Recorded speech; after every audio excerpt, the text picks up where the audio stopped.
Hey everyone, welcome back to the Shane Plays Tomb of Annihilation Notes series, where I give my thoughts, notes, tips, running commentary, etc. on running the D&D 5e adventure Tomb of Annihilation, which is Adventures in Chult, which some people refer to as D&D Africa, although that's of course not an exact comparison, and it's a sort of an homage, an update, a successor to the classic Tomb of Horrors, not Tomb of Annihilation, but Tomb of Horrors module from way back featuring a Sararak, the Lich, a Sararak.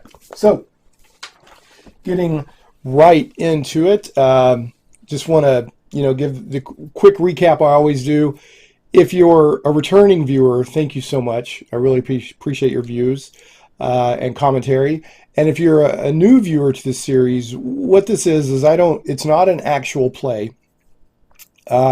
It's not a blow-by-blow description of everything that happens. Instead, what it is it's a recap of what happens in my sessions with my players, and I'll also offer, DM and GM advice and role-playing advice and perspective and rules clarifications and stuff like that. So people seem to like the format. So if you're a new viewer, I hope you do as well. So getting right to it, we have a couple of new Patreons who I want to say thank you to. And the Patreon link will be in the show notes on this video. And we do have a Patreon for this channel. I didn't do it for a long time, but folks were like, please make more videos. I really like what you're doing here. It's very helpful to me as a DM or whatever.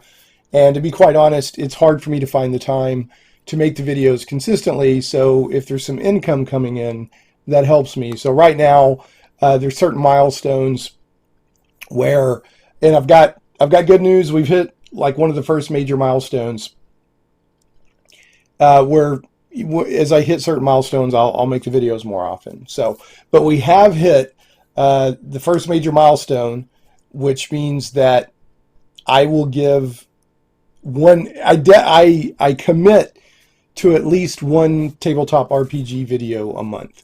And that's one patron came along and has made that possible. They said they may not be able to go indefinitely, but they'll go as long as they can. But I have two patrons to say thank you to. One, we have a new patron in Kieran, and Kieran came on at the third $3 bona fide patron level. And then we have Duncan, and Duncan, I actually did some research on your name here. And I'm gonna pull out my glasses, my +3 spectacles of rules clarifications and/or reader feedback, viewer feedback to take a look at this here. But it's the last name is Ouellett, and looking up that could be, I said Olet, it can be Oulet, it can be Wallet. There's a lot of different ways to say it depending on where you're from. I'm gonna say Olet, and Duncan, if I get it wrong, please let me know. But anyway, so Duncan is supporting at the $25 level, which while that goes on and we're at least $25, then I commit to at least one tabletop RPG video a month.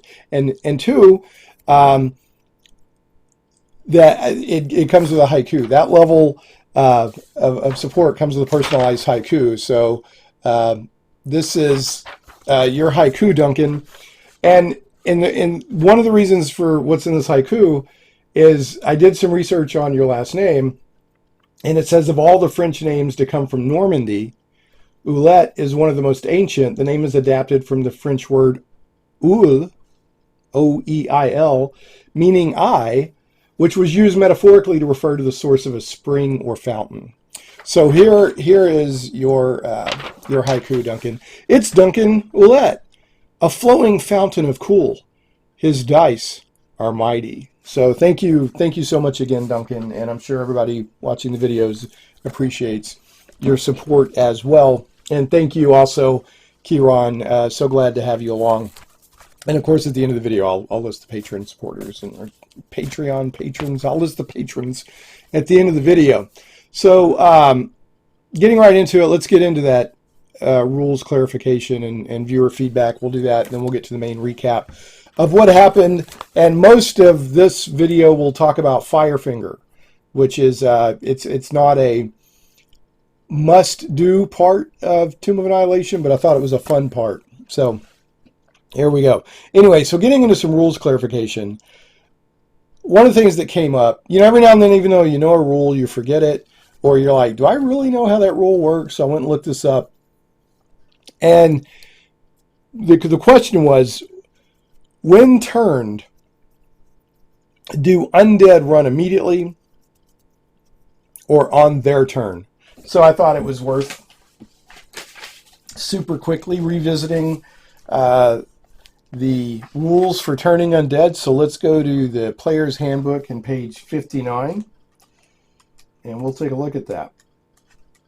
La la la. Okay, so Channel Divinity, turn undead on page 59 in the player's handbook. As an action, you present your holy symbol and speak a prayer censoring the dead. Each undead that can see or hear you within 30 feet of you must make a wisdom saving throw. If the creature fails its saving throw, it is turned for 1 minute or until it takes any damage.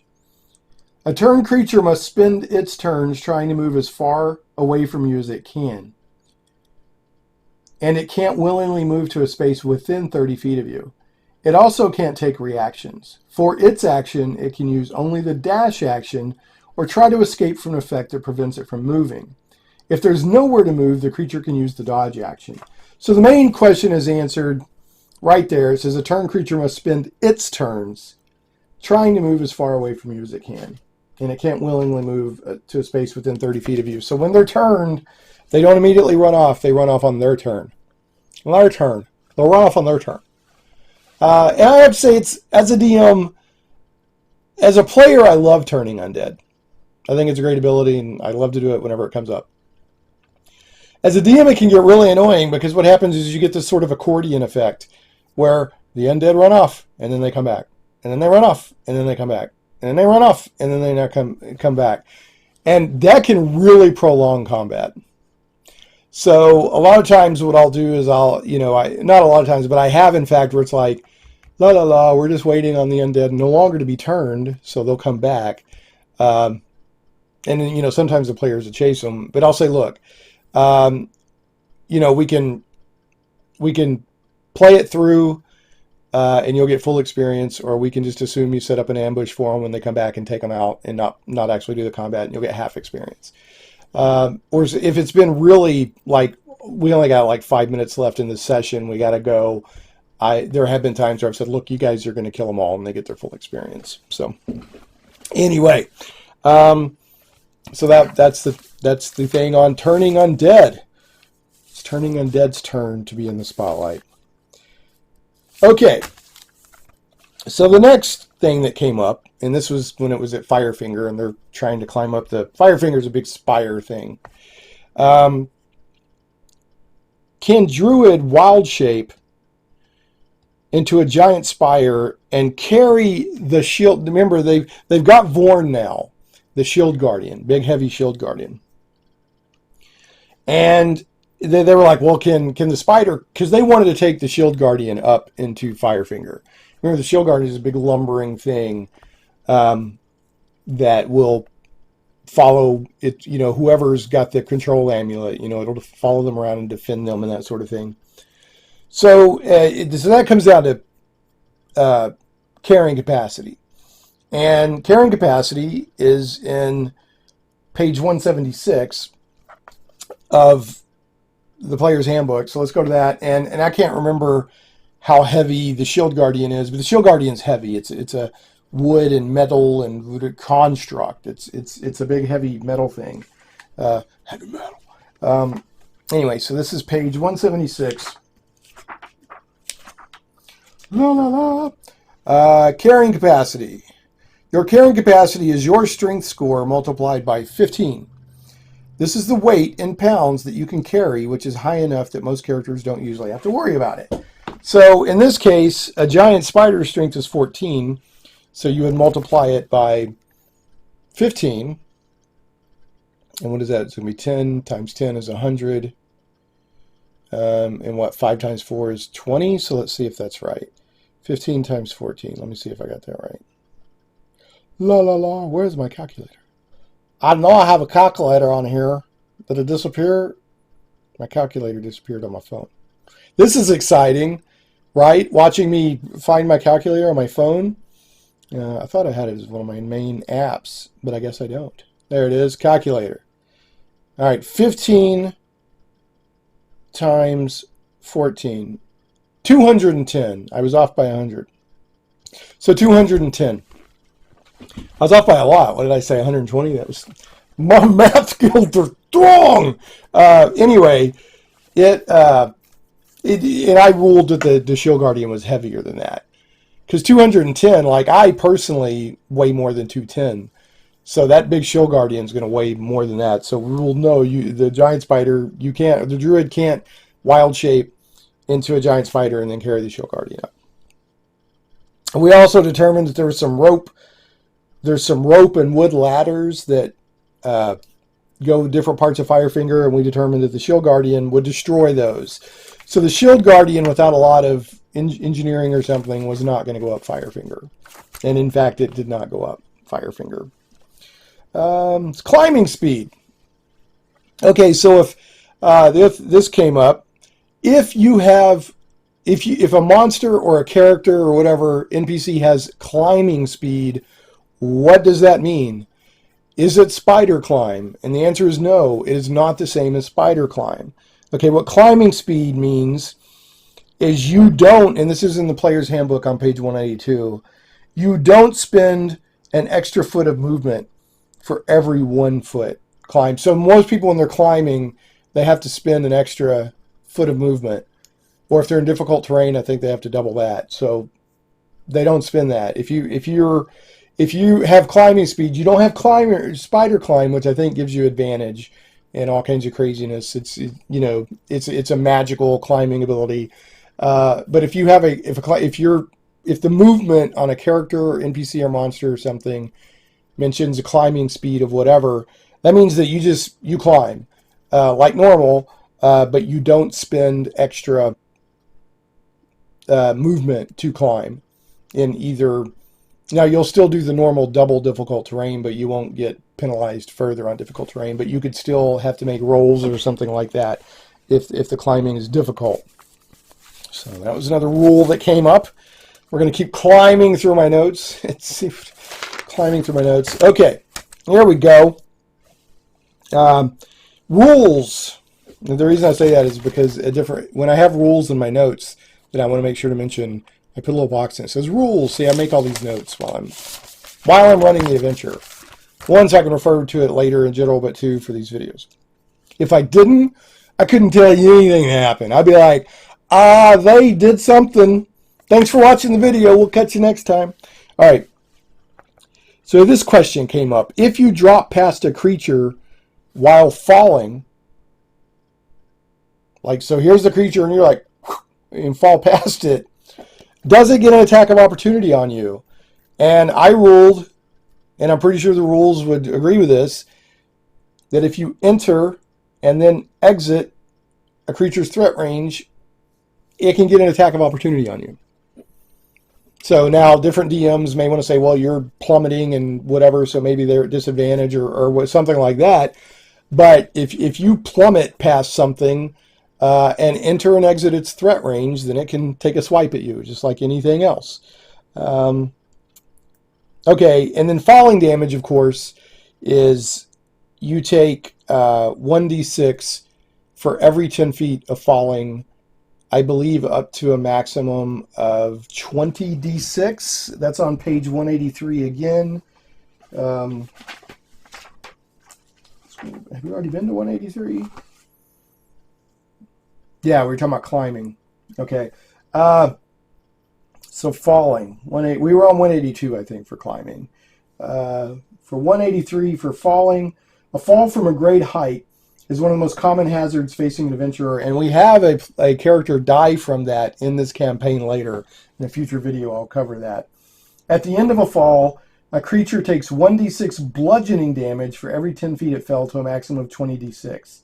The creature lands prone unless it avoids taking damage from the fall. So you land boop, unless somehow you avoid taking damage from the fall, and then you can land on your feet. So let's, what is that? 6 times 20. Let's see. Is that going to be 120 maximum damage? Let's see. I'm scared. I'm gun shy of taking a guess because I was so wrong last time. Yeah, 120 points of damage is the most you can take from a fall, which, except at higher levels, that's definitely sufficient to kill most characters. So, all right. So here we go. All right, let's see if there's any other rule stuff. One more rule. Oh, there was one other thing. What will end Featherfall? And this became a discussion because we had there are pterafolk, which are like dinosaur, pterodactyl, but they're humanoids, pterafolk, at Firefinger, and we had a situation where a character was feather falling, and the pterafolk were trying to get the featherfall to end. So it was like, what would actually make featherfall end? Other than like loss of concentration or something. If I remember right, it's a concentration spell. So let's see, page 239 in the player's handbook. Let us see. Where's featherfall? Okay. No, it's not concentration. There's no concentration on featherfall. So choose up to 5 fallen creatures within range. A fallen creature's rate of descent slows to 60 feet per round until the spell ends. If the creature lands before the spell ends, it takes no falling damage. It can land on its feet. It can choose to land on its feet. And the spell ends for that creature. So the only thing that really ends Featherfall, unless like there's Dispel Magic or something, is that you land before the spell ends. And it's up to 1 minute duration. So, I had a character, because one of the main dangers of Firefinger, if you get way up top, is falling off. And I had a character feather falling, and the pterafolk were trying to, for some reason I had in my head that if you get touched or attacked or whatever, that you would lose your feather fall, and that's not the case.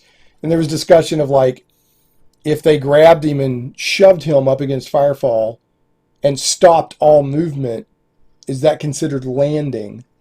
And I think that's the way we went with it, was that 2 or 3 pterafolk had to push that character up and stop the, like I've considered landed because I'm not moving anymore. But there's still some open discussion room in there. There could people that could successfully make the case that no, they haven't landed. They're just pushed up against the side. So the real discussion is, what does landing mean? So keep that in mind. Sometimes as DMs you have to make a ruling, make the best ruling you can, and then try to be consistent from there. I think that's it. Yeah, that's it on the rules clarification. All right, let's see what kind of feedback we had on video 8. All right. One thing I wanted to mention, I apologize, there was some audio distortion on the video last time, and I worked on that for a long time and minimized that as much as I could, but it's still noticeable. So I apologize for that. I did a lot of testing before doing this video. My microphone's right here is what I'm pointing at. So hopefully we won't have the same thing, because that's not fun to listen to. Even though you could make out what I was saying, audio distortion isn't fun. So, and then, I mentioned something in a comment. I said, Murphy's Law, you do it a couple of tests and everything sounds great. Then you do the actual recording and kablooey. So hopefully Murphy will not visit today. I already mentioned that Kieran is a new patron. Thank you so much, Kieran. Said, hey, Shane. Kieran here, pronounced Kieran. I've been finding this series really useful so far, so I thought I'd support the Patreon for a few months. I'm planning on running TOA with my group as soon as COVID restrictions ease up. I've only run a couple of sessions as a one-shot before, so this will be my first real shot at DMing. It's great to see how an experienced DM takes sourcebook and crafts the actual sessions out of it. You give me plenty of ideas for how to get players from each point to the next, and that's great. Yeah, I'm glad they're helping. Have fun. My advice for new DMs is just have fun. Have fun. Your players have fun. do your best with the rules, and be consistent. Don't be afraid to make a ruling on the spot, and then either be consistent with it or change it later if you need to, but explain why.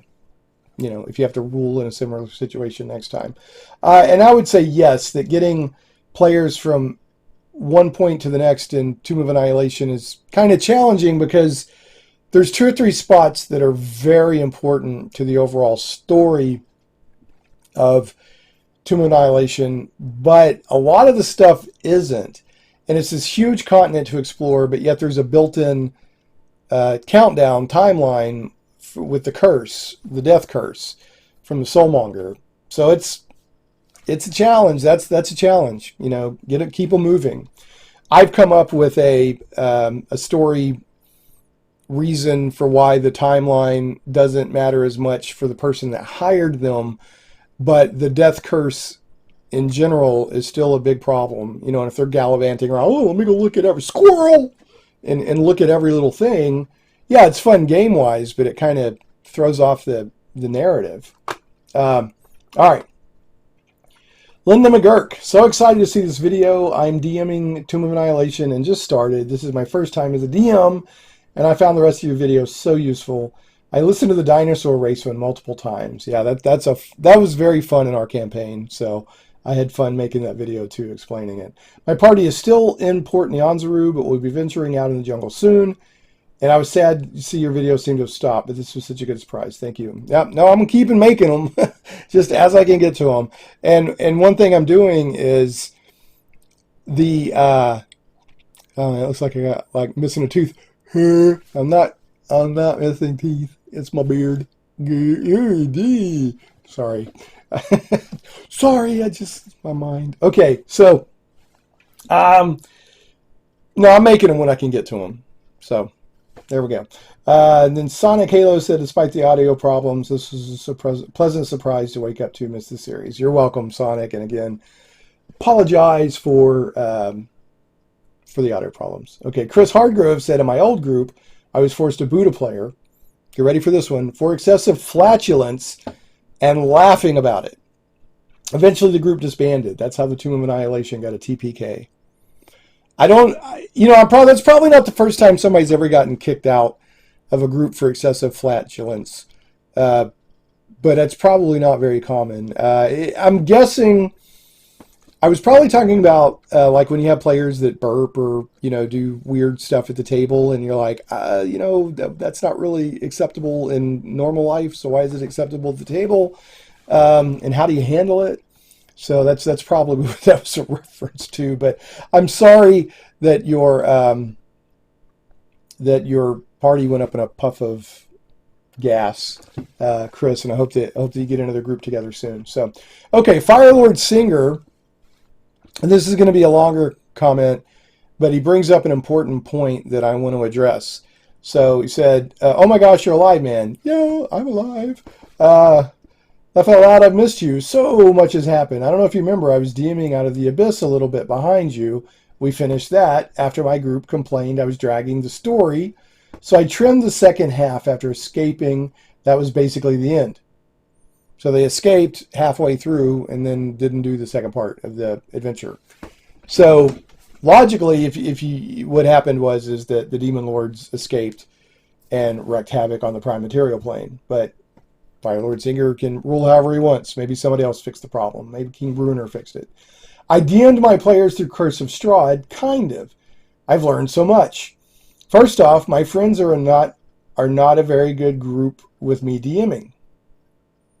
This became very apparent to me at the midway point of Curse of Strahd, along with the suspicion in Out of the Abyss. 2 of my 4 players basically began sabotaging the story, attempting to end it because they didn't like it by murdering one of my other players' characters and not paying any attention and murdering important NPCs. So I basically trimmed the story and ended the story by removing the second half. Very unsatisfying for me.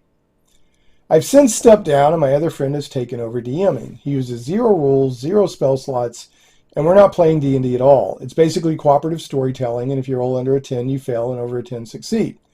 With contested rolls for combat, no AC, no damage, no initiative, it's kind of fun, but calling it D&D is simply not true at all. I agree with that. It can be fun, But I mean, D&D does have a rule system, and if you change it to a certain point, you're not really playing. You're playing tabletop role playing maybe, but you're not really playing D&D. I know if I stop playing or disband the group, it will cause major problems between my small and only group of friends. So I'm going to finish this quote-unquote campaign and then call it quits. Sorry for the wall of text. It's just been a while, and he's put some little laughing emojis. So there's a lot in there. And I don't know every situation. I haven't heard. I don't think Firelord Singer is lying or misrepresenting. I think Firelord Singer is presenting the facts as he has experienced them. The only thing I'll say here, like in real life, anytime somebody comes and tells you something, you never know. You're not getting the other side. So there could be another dimension to this. Having said that, it sounds pretty straightforward that this group of players, at least a couple of them, are not good players as far as respectful players. These players, more than likely, and I don't boot players very often, but there's a pretty good chance that either I would have booted one or more of them or sat down with them outside the game when nobody else was around and said, either stop or, you can't be in the game anymore. Now, there's another wrinkle to that. Firelord Singer has said this is his friends. These are his good friends, not just fellow players. So that makes it really hard sometimes to correct problems inside a game if you're playing with your best friends. Because, people hold grudges and it causes drama and all of that. But yeah, if your players start sabotaging the story, they're obviously trying to end it because they didn't like it. They're complaining, this and that and the other. This goes back, I've said a lot of times, like as DM, I'm a player too. I'm in a specialized role, but I'm a player too. And if I'm not having fun, then I'm not going to DM. I'm not there to just provide every little whim of the player. I'm there to have fun too. And if I'm not having fun, I'm not going to keep DMing. So it sounds like Firelord Singer made a very mature decision to say, I'm not a good DM for this group. And that's another important point. You may not be a good DM for a certain group because the group dynamics and chemistry for that group, but you could be an amazing DM somewhere else. So don't give up on DMing. It might be just this particular group dynamics is, tough. So you step down, let somebody else DM, and now they're doing a very different style of tabletop role-playing gaming. The rules, or the engine that you describe here with how they're doing it, you roll under a 10, you fail, over a 10, you succeed. Contested rolls for combat, no AC, no damage, no initiative, no spell slots. You said zero rules. That's not D&D. If people are having fun with it, that's fine, but, I guess it's D&D in the way that, like, in the South, people say, like, you want a Coke? And, yeah, what do you want, Dr. Pepper? So, like Coke is sort of a generic term for soft drinks, soda pop, that kind of thing.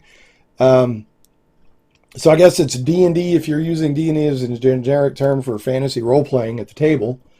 But yeah, that's, and then this, you very wisely said, if I stop playing or disband the group, it will cause major problems between my small and only group of friends.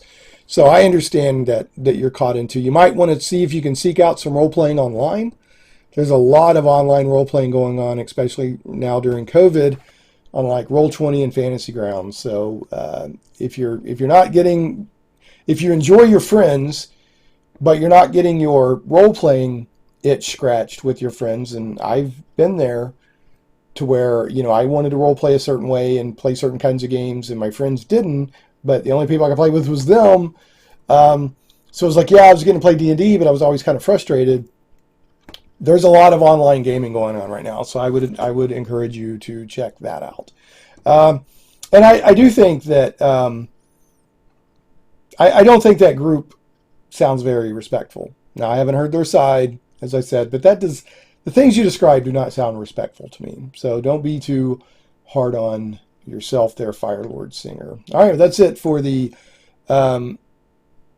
the rules clarification and viewer feedback. So I'm going to take off the +3 spectacles of rules clarification and viewer feedback, and we will recap what happened in several of the gaming sessions. That's another thing, I mentioned before, I'm doing videos less often, but they cover several more sessions than they used to. Previously, like with Out of the Abyss, a video was usually a session or 2 sessions. This time there are multiple sessions. It could be a month worth of play maybe. So that helps keep us moving, even though it doesn't seem like the videos aren't coming as often, but you're getting more content per video.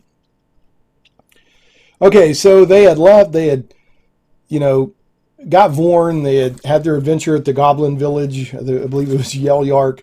They got Vorn, they're traveling, and they ended up at a river, south of Firefinger, at the end of a river. There's a foot of a mountain and a river, and then they were looking for a good place to cross, and they had taken them 4 days travel to get there after they got Vorn, and I had sort of hand waved a little bit of it. As a reminder, a lot of Tomb of Annihilation is a hex crawl, which means it's an overland adventure with random encounters and travel and all that.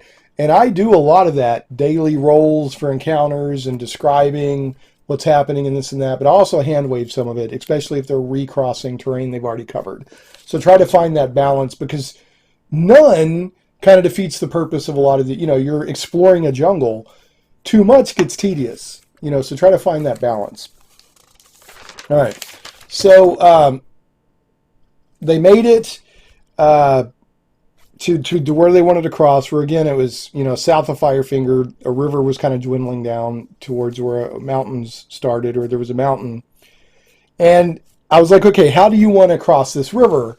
And I'm not going to make them do a big deal about crossing every river, but I wanted to have a fun encounter. And I think this took like a session once everything was said and done. I wanted them to role play. I wanted them to use their imagination. And do something a little bit different other than just fighting or whatever. So I encourage you to do that with your groups as well.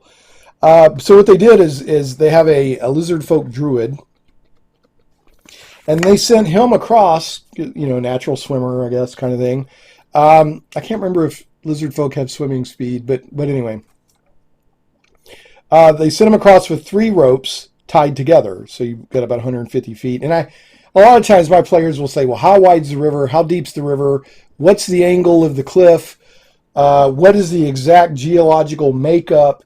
And some players think that way. And to me, it's irritating because, man, D&D doesn't go into that level of depth.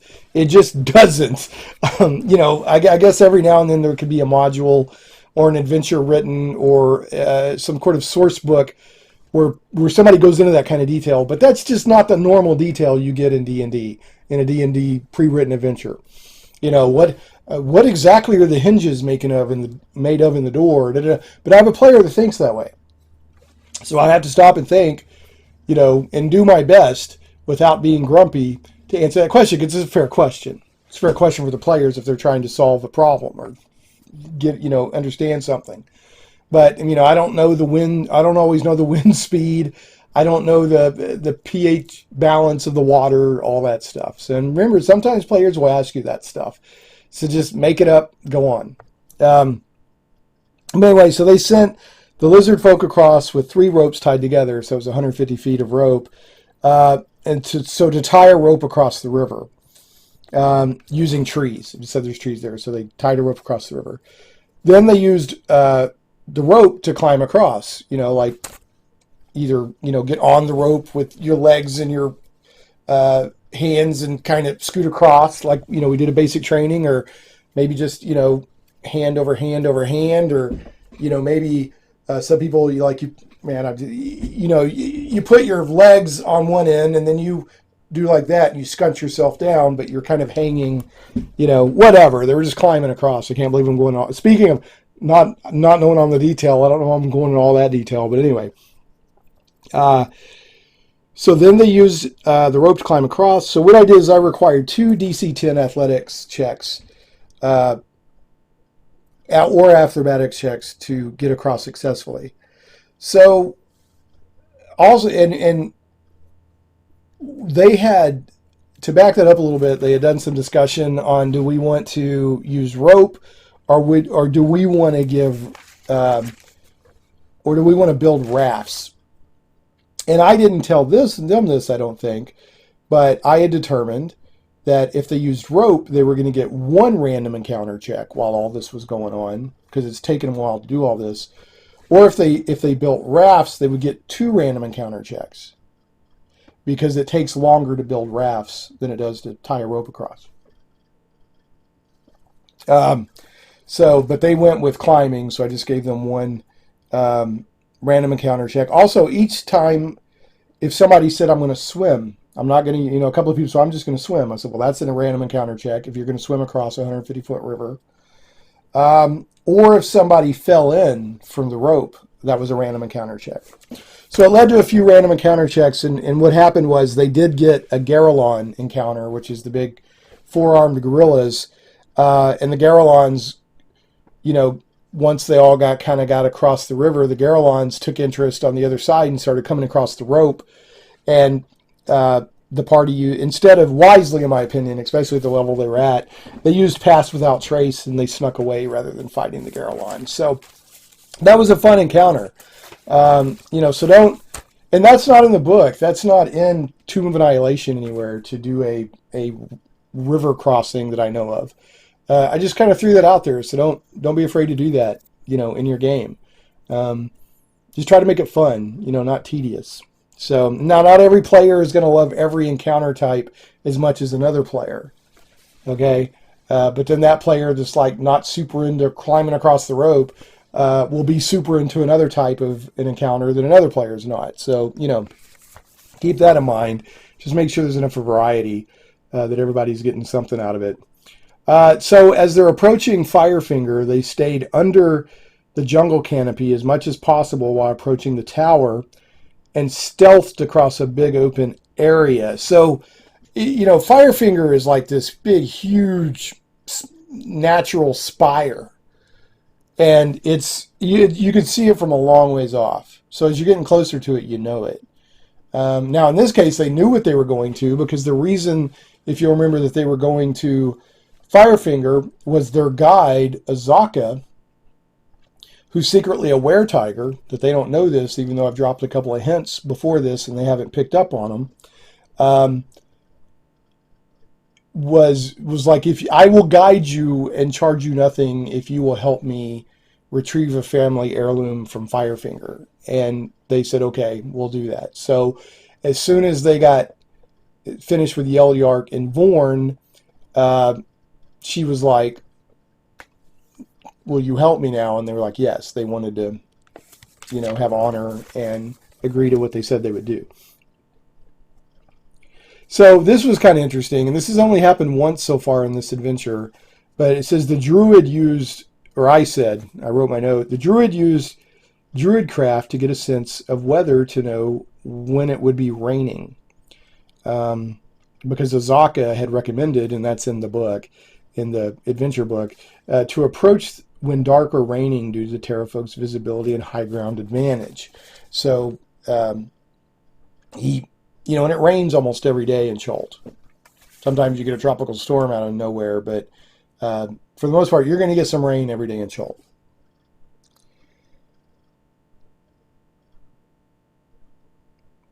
So the druid, figured out when it would be raining, and that's when they began to approach Firefinger. And another thing, once they got there to Firefinger, they were able to get, because basically the jungle canopy, like Firefinger goes whoop, and the jungle pretty much comes right up to it. There's a little bit of clearing right around its base. So, they stayed under the canopy, and then they, the closer they got, the easier it was for them to be spotted, but it was raining. And so they got to Firefinger without getting spotted. But by it being raining, the rope and wood ladders to climb up Firefinger, there's some rope and wood ladders there, were slick. So that's disadvantage. So by not being spotted, it's a little bit harder to get in. So a little bit of risk to reward and a decision to be made there. And that's where it came up like, well, can the Shield Guardian come into Firefinger with us? And that's what came up. Can I wild shape into a spider and carry the Shield Guardian up? And can the Guardian climb the ropes and all that? So what they ended up doing was leaving the Shield Guardian back in a little under the they left the Shield Guardian about 15, 20 feet back in the jungle, and they put the control amulet in a backpack, so it wouldn't be trying to follow anybody and protect them and stuff like that. So, and then Azaka, the guide, and at this point they still have their gladiator with them. I don't think we've mentioned the gladiator in a while. That was they got the gladiator as an NPC while they were in Port Nyanzaru, and he's saved their butt a couple of times. But the guide and the gladiator went into level 1 cave. They went into the level 1 cave, and then they took a short rest. So let's take a look at what is in Firefinger. So Firefinger, and again, here's, like I said, it's this huge spire coming out of the jungle. At the very top, there's a little structure, a built structure that is always on flaming. So that's why it's called Firefinger. It says, rising high above the jungle canopy is a 300-foot tall, naturally formed spire of rock with smoke issuing from a flaming beacon at the top of it. The walls of the spire are sheer and dotted with small caves. Frail-looking ladders hang from narrow ledges at various heights. And this map shows not only what Firefinger looks like, but there's 4 maps. There's 4 maps that make up, I guess, the levels. There's 4 levels to Firefinger, and it shows you like the first one's 60 feet above ground, level 2 is 160 feet above ground, level 3 is 240 feet above ground, and level 4, which is the very top, is 300 feet above the ground. So that's what we're talking about. It gets really dangerous. You don't want to fall off Firefinger. The rocky pinnacle called Firefinger is an ancient Chultan signal tower. Before the spell plague toppled them, many such towers were used to send messages between cities via colored flames at night or colored smoke during the day. Gondor calls for aid. Firefinger is one of the few still standing, if not the only one. Firefinger has been taken over by a flock of pterafolk that preys on hunters and explorers along the river Tiriki. The tower is a perfect lair for the pterafolk. In clear weather, from its 300-foot high vantage point, they can spot anything moving on the river less than 10 miles away, and its sheer walls and crumbling ladders make it potentially lethal for anything without wings to attempt the ascent. If Azaka Stormfang is with the characters, she insists they attack the spire. She suggests waiting until nightfall or rain if none of the characters think of it. If the characters refuse to attack the pterafolk, Azaka leaves their service in disgust. The best way to approach Firefinger without being spotted by the pterafolk is to stay under heavy forest canopy and cross open areas only when rain or darkness limits visibility. If these precautions aren't taken, have the party make a DC 12 group dexterity stealth check. If the group check fails, the pterafolk mount and attack from above. The attack force numbers 2 pterafolk for each party member. If the pterafolk become outnumbered, the survivors flee back to the spire and warn the others, in which case the characters have lost the element of surprise. And you really don't want to lose the element of surprise going into Firefinger if you can avoid it. Near the base of the spire, characters find the body of an elf lying in the mud. Most of his limbs are broken, the rib cage is crushed, and broken twigs and torn leaves are stuck in what's left of his clothes. This unfortunate explorer was captured on the river, flown to Firefinger, stripped of valuables, then tossed off the top of the tower to his death. Not far away, the characters find another body and a third, and so on, as they scan around the base of the tower. The same fate awaits any character captured by the pterafolk. So, and I had the characters do that. I didn't make a note of it in my notes, but that happened. And the point of that is to make the point. The point of that is to make the point. If they're paying attention, that you're going to, either people are falling or being thrown from Firefinger. The rope and wood ladders mounted to the spire are ancient and crumbling. Each character who ascends a ladder to the next higher level, from the ground to level 1, from 1 to 2, so on, must make a DC 8 Dexterity Athletics check. If the check succeeds, the character reaches the next level safely without damaging the fragile ladder. If the check fails, a few rungs of the ladder are damaged, and the DC increases by 2 for everyone following behind the climber. If the check fails by 5 or more, the ladder is damaged and the climber falls. Quite possibly to his or her death unless precautions were taken, roping characters together, for example. Pterafolk glide around the spire constantly, except when it's raining. They don't pay much attention to the spire itself since they arrogantly believe they're safe in their stronghold. So what that's saying is they have they're in the little upper area. They don't really care about the other levels. There's like 3 levels they don't even really pay attention to, 2 or 3 levels. Let me go back to where they don't pay much attention to the spire itself since they arrogantly believe they're safe in their stronghold. So they're probably, once you're on the ladders and stuff, they're not going to see you probably. Characters might take elaborate precautions to avoid being spotted, but they're surprisingly safe as long as they reach the spire unseen. So if you can get to the spire itself unseen, actually climbing the spire doesn't have a huge chance of you being spotted. During rain or at night, there's no chance they'll be spotted climbing the tower. During daytime and clear weather, a circling pterafolk spots climbers with a successful DC 20 Wisdom perception check unless characters have taken other precautions. Firefinger's caves were formed by erosion and have ceilings that range to 7 to 10 feet high. So I'll take back what I said earlier. The spire itself was built, but the caves and all that were not. They have naturally formed over time. So one thing I want to do right now is let's look at pterafolk, because eventually, more than likely, if your players go to Firefinger, they're going to deal with pterafolk. And there's what a pterafolk looks like. It's awful. Kind of looks like Sauron from Marvel Comics. They are CR1. They're large monstrosities. They're not humanoid sized. They're medium. They're not medium. They're large monstrosities. They're neutral evil. They're CR1, and they have a terror dive. If the pterafolk is flying and dives at least 30 feet straight toward a target, and then hits that target with a melee weapon attack, the target is frightened until the end of its next turn. And then they get a multi-attack. They get 3 attacks, 1 with its bite and 2 with its claws. Alternatively, it makes 2 melee attacks with a javelin, so it does have a javelin.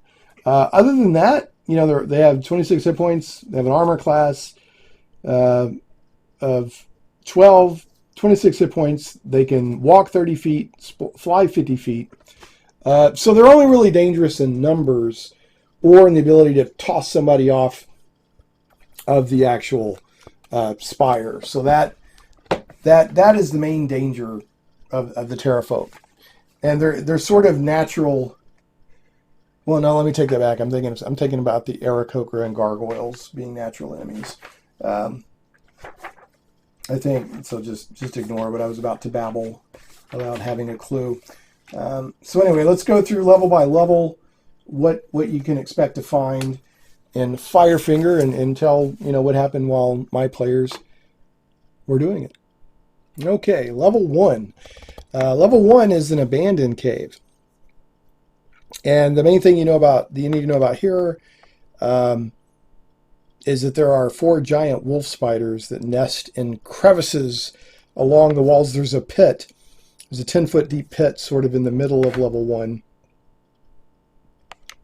And there's giant wolf spiders that nest in the crevices along the pit walls. So, and they automatically, the first character that enters the pit will disturb the 4 giant wolf spiders, and only a character with passive wisdom perception score of 17 or higher is not surprised when the spiders attack.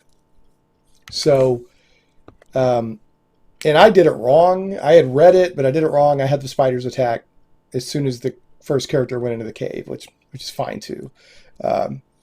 whatever. But climbing into or out of the pit is fairly easy and requires only a DC 5 strength athletics check. So to reach level 2, there's a rock chimney that leads up to level 2. It's a 90-foot chimney with plenty of handholds, but several tricky, twisty spots. A successful DC 8 athletics check is required to ascend or descend it without the aid of climbing gear or magic. So there's no, to get to level 2, there's no exterior ladders or anything like that. You have to go up that rope ladder. Level 2 is a Sturge Cave.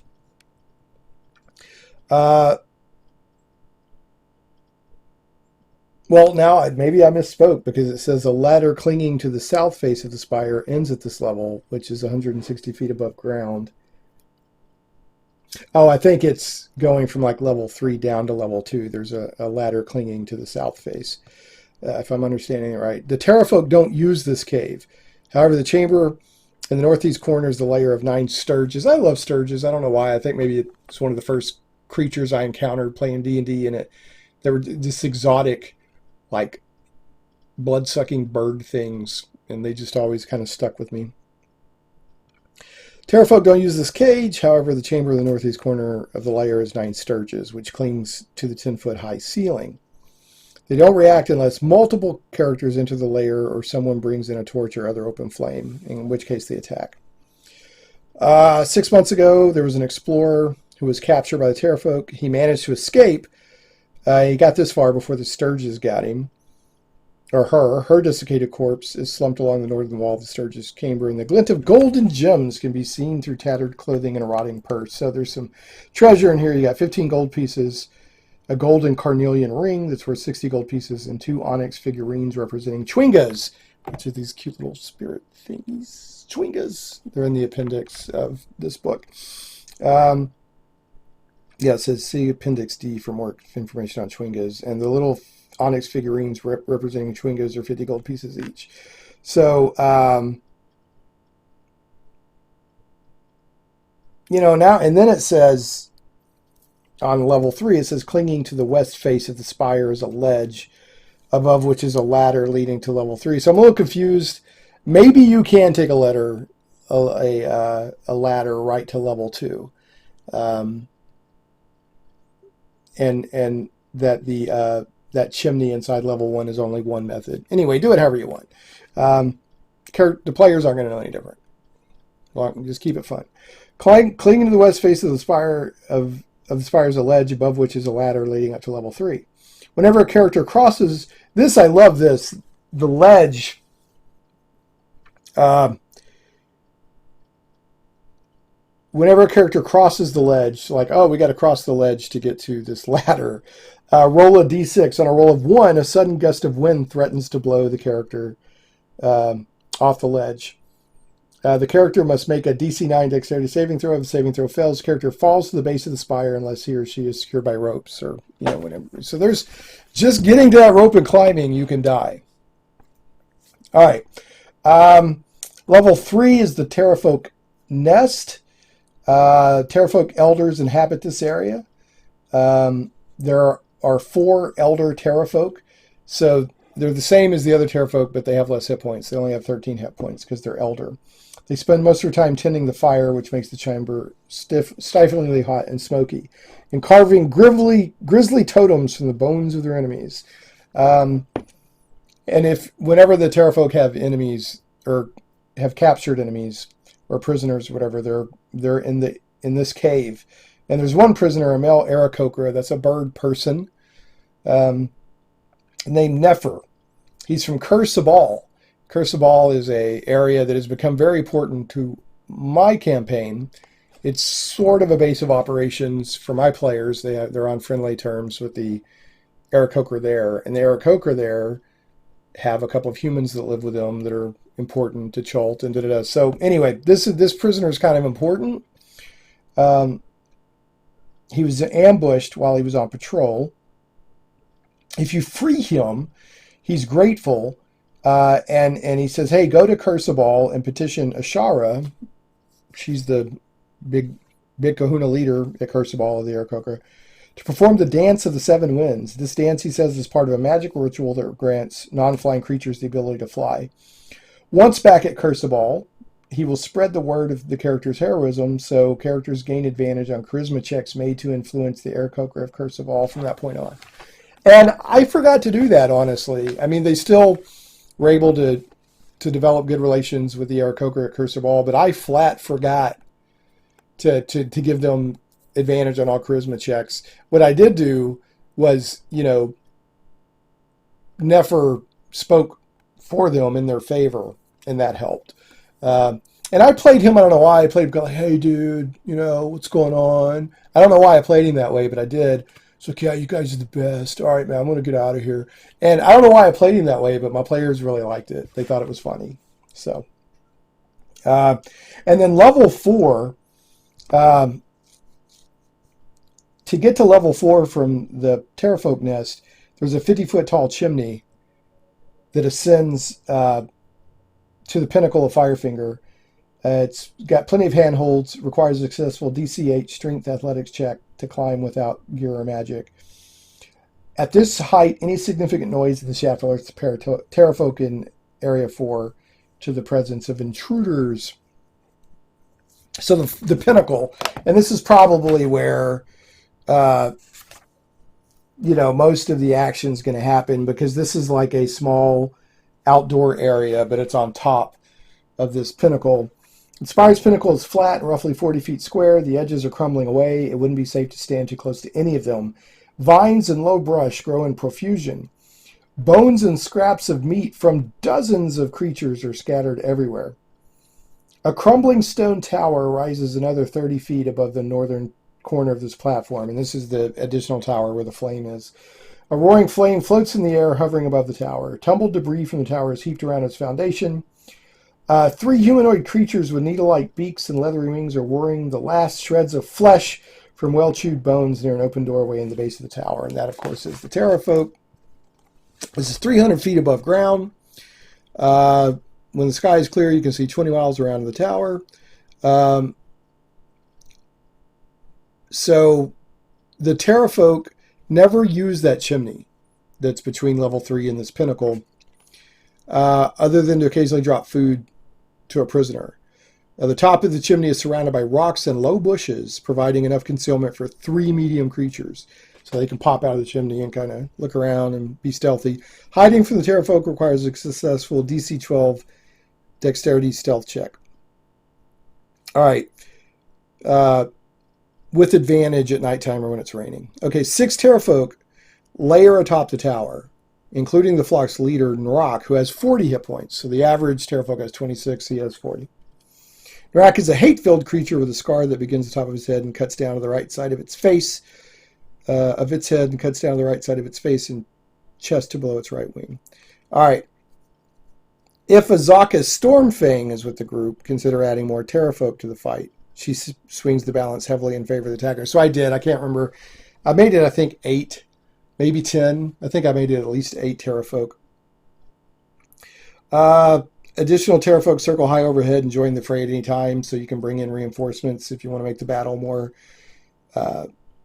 challenging. Pterafolk won't hesitate to shove a creature who foolishly stands at the edge of the tower. They can jump for the tower, circle around on the wing, and use their dive attacks to great advantage.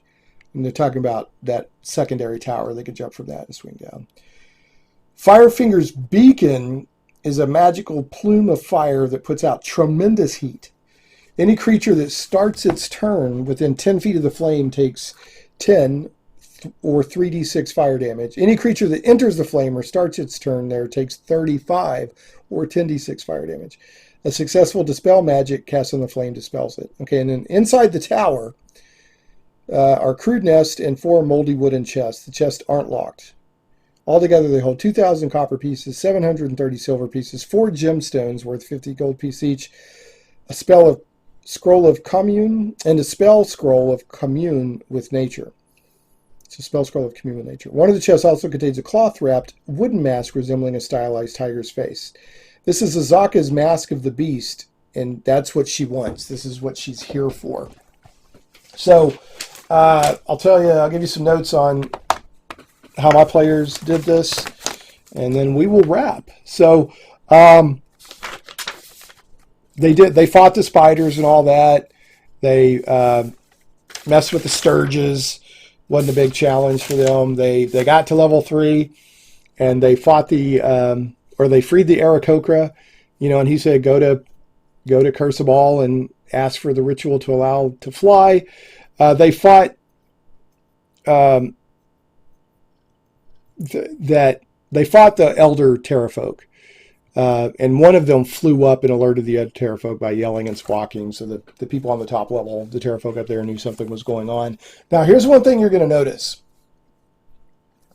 And I don't know if they just weren't paying attention or what, but these maps are roughly, like, each level is roughly 40 feet by 40 feet. And inside them, they have little tunnels and corridors and things. And even on the top level, there's not a whole lot of room. And these pterafolk are large. They're not medium. They're large, so they take up 4 squares. And, I mean, it didn't make any sense. Especially inside, in, like, the tunnels and stuff, like on level 4 at the nest. There just wasn't enough room for the pterafolk. I don't know if they just didn't think of that, or maybe there was something else I was supposed to know. But you're going to have to be a little liberal with the size of the map in the battles, especially inside, like on level 4, because it just doesn't make sense otherwise. It just doesn't. So just be aware of that. And then when they got up on top of the pinnacle, and we're in that fight, Azaka tigered out. She finally went roar and were-tigered. And she was like, then this was the first time she had done that. She was like, my family shall be repaid, revenged. And everyone's like, Goo! They're, whoa! Because they just didn't see that coming. Like I said, I'd planted some clues and seeded some stuff.